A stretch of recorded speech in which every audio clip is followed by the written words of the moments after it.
When a Democrat gets into office, it is inevitable that at some point in time, they're going to come after your Second Amendment rights. They're going to try to limit the purchase and ownership of firearms or firearm accessories. It is, you can schedule it. That's how predictable it is. And what's even more predictable is the fact that they're going to try to use all sorts of buzzwords, sensationalism, scariness to get you to agree with them. And it really is kind of a sad ordeal, especially today. It's a sad ordeal because President Joe Biden and the Biden administration told a lot of whopping lies today, one after the other.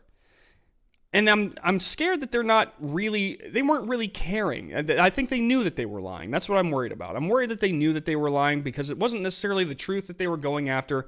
It's the sensationalistic idea that somehow we have a gun problem in America, that people are dying left and right all the time because of guns. And I want to correct the record right here and tell you that we do not have a gun problem in America. As many guns as that are owned in America right now, if we did have a gun problem, you'd know it. The death count would be much, much, much higher. The amount of firearms that are currently in distribution right now and privately owned by Americans is unknown, but it is definitely in the, I would say 1 out of every 3 people has a gun and probably has multiple guns. And that's the conservative estimate. We're not required to register our guns here in America, so it's unclear how many people own guns and what kind of guns and where they stash them. And that's good. That's a good thing. If the private citizens of America were as gun crazy, and when I say gun crazy, I mean just firing off at everyone and anything they possibly wanted to, you would see the death toll become much higher here in America. We really would have a gun problem, but we don't, because most Americans, I mean the vast majority, are good people, good law-abiding citizens who do not want to pull their firearms out unless under the greatest need. Killing somebody with a firearm is something they don't want to do. They didn't buy it because they want to shoot somebody. They bought it because they want to protect themselves and their families and their property, which is perfectly reasonable. At no point in time should we consider these people crazy to want to protect themselves with the best means necessary. But if you listen to the Biden administration, we are in deep doo-doo when it comes to the gun issues here in America. And so they're wanting to push gun control measures. They're doing this off the back of Colorado because you never let a crisis go to waste, right? Biden trips all over his words and the law announcing executive orders for gun control. This is up at Red State right now. Let's dive in. Joe Biden today announced executive orders for gun control in the Rose Garden, declaring gun violence a public health crisis. And we'd given a preview of what he was likely to do yesterday when it was right on target. Biden is asking the Justice Department within a month to propose a rule to stop ghost guns, which are kits people can buy legally, then fully assemble to create a functioning firearm that does not have a serial number. Biden is also asking the DOJ within 60 days to propose a rule on braces used for handguns, which make them more accurate. Proposing action on, quote, community violence intervention. What is that?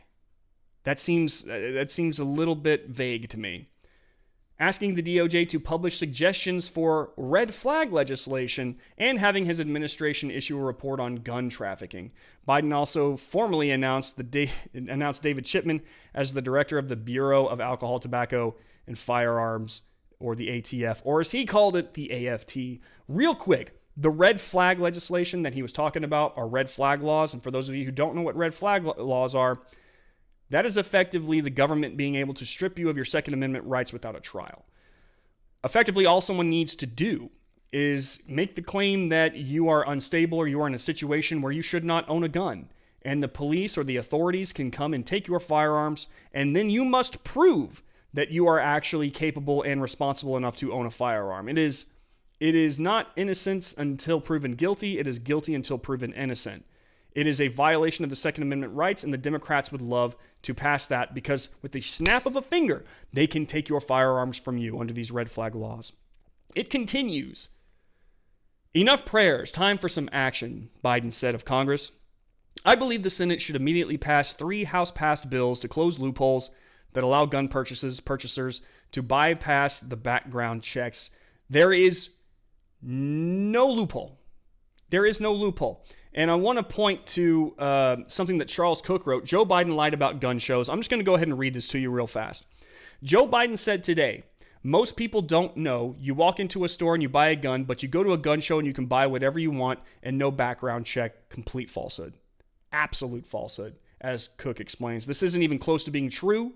In fact, gun shows are subject to the same rules as apply everywhere else, which are that 1, commercial transfers require federal background checks, but that 2, private transfers only require federal background checks if they are conducted within one of the 13 states that superintend non-commercial firearm transactions.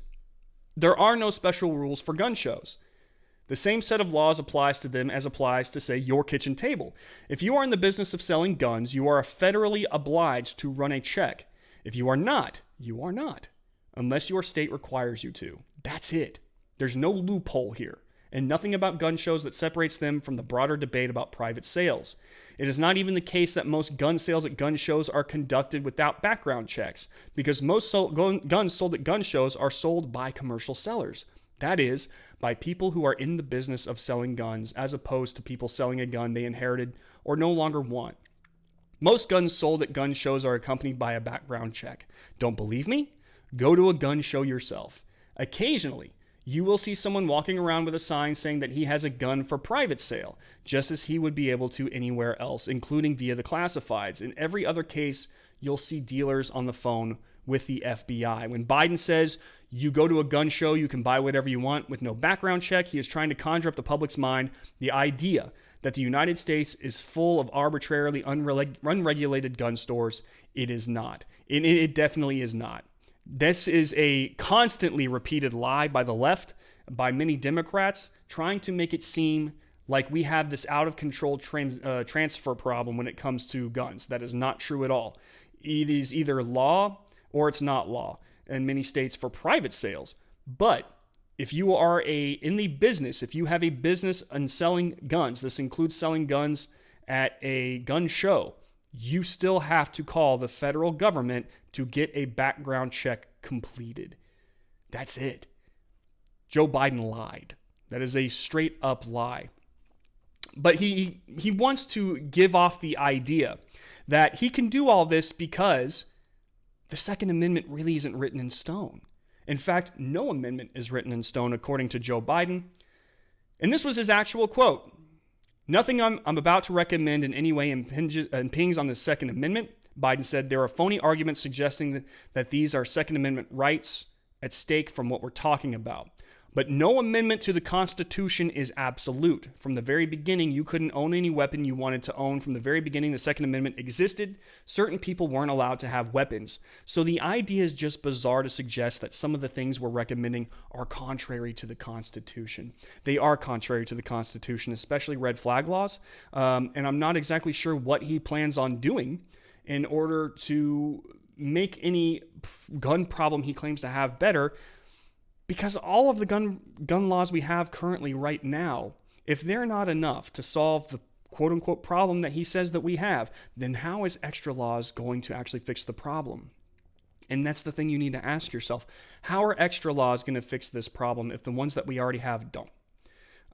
It sounds to me like the real problem here isn't necessarily laws to fix a problem. It is laws to restrict rights. It is laws to make you more compliant by taking away your best defense against the government, which is what the Second Amendment was created for in the first place. It wasn't created to hunt deer. Okay? It wasn't created, it was created for protection, not just against your fellow man, but against the government. And that is made very clear by our founding fathers. But here's the thing. Here's an interesting fact. What do you think the blowback is going to be? Well, we already know because it's already happening. According to the Daily Wire, firearm background checks soar to record high in March ahead of gun control push. America saw it coming, and America took action. As it always has, as it's always done. You'll remember back when Barack Obama was the president, gun sales soared. And it was a lot. He was actually labeled the greatest gun salesman in the world. And it's true. And we're not going to see anything different here. Background checks for gun sales soared to an all-time record in March, reportedly spurred on by Joe Biden's threat to increase federal gun regulations and a wave of $1,400 COVID-19 stimulus checks. So people turned around, scared that they were going to have their gun rights infringed on, turned around, took their $1,400 checks that they got from Biden. They took those Biden bucks and bought themselves a gun. U.S. News and World Report noted Thursday that the FBI reported a record number of gun background checks in March. The Bureau conducted nearly 4.7 million background checks, breaking the record high that was just set in January, another month that was marked with violence and turmoil. March's background checks represent a 36% increase from February, which saw about 3.44 million checks. Additionally, nearly 1 million more background checks took place last month than in March 2020. Let's say that the 3.44 million checks even just resulted in one gun sale. Now, there's nothing that says it's just one gun sale. It could be multiples. Okay. Let's just say that. 3.44 million. Even if it was just a little bit less than that, which it has not really been, it averages out maybe to about 3 every single year. And let's say that in Obama, it was the same story. During the Black Lives Matter riots and the Antifa riots, it was the same story. Now with Joe Biden pushing gun control, it's the same story. These are millions and millions and millions and millions of guns that have begun circulating around America. And they still think we have a gun problem, despite the fact that regardless of all these millions of guns being out there, we still don't have the Wild West in the United States. We're still safe. In fact, we're probably safer because many private citizens own firearms. I want to remind everyone that the reason that many people started buying up firearms, not just because they were afraid that they weren't going to be able to get any later on down the line, but especially during the Black Lives Matter Antifa riots, people started buying firearms because they were afraid that they were next. And you know what? Some of them were right.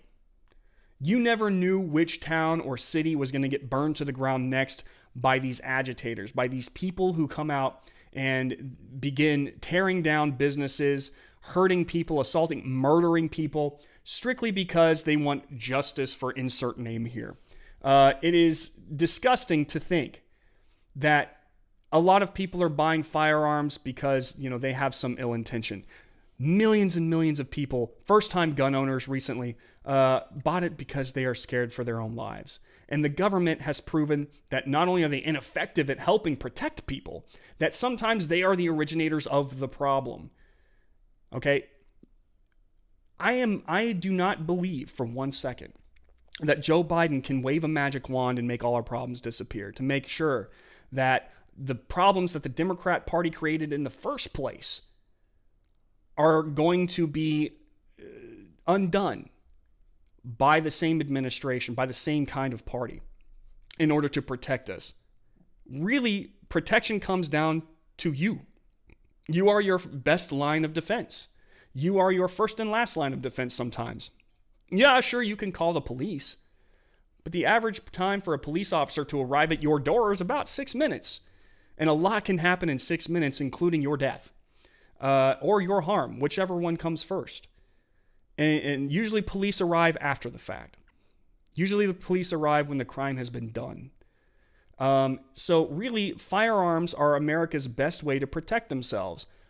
Why? Why would a Democrat Party who believes that standing back and applauding rioters, Black Lives Matter looters, why is the same party who thinks that standing back and applauding them, cheering them on in some cases, should be the same party that actually thinks that you, the American citizen, should disarm yourself and make sure that you are at the mercy of anybody and everyone who does not want to obey the law, who wants to burn things down, who wants to rob you, or do worse.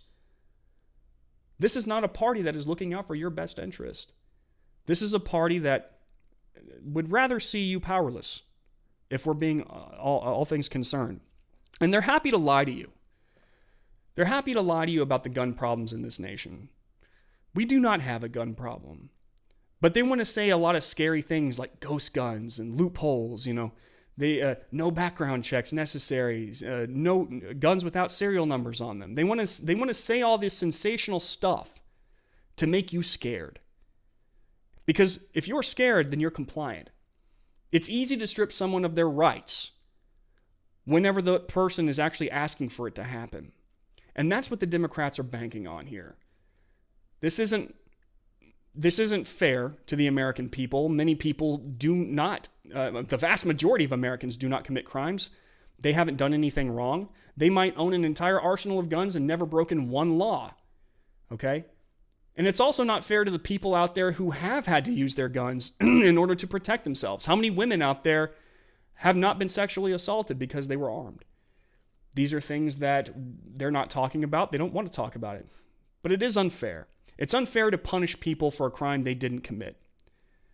But this is not about fairness. This isn't about facts, as the Joe Biden administration has proven to us right now. This is about control. This is really what it boils down to. I'll see you in the next video. Hey, thank you so much for watching this video. If you enjoyed it or learned anything, please hit that like button and be sure to subscribe and hit that bell notification icon so you're made aware when we upload new content. See you in the next video.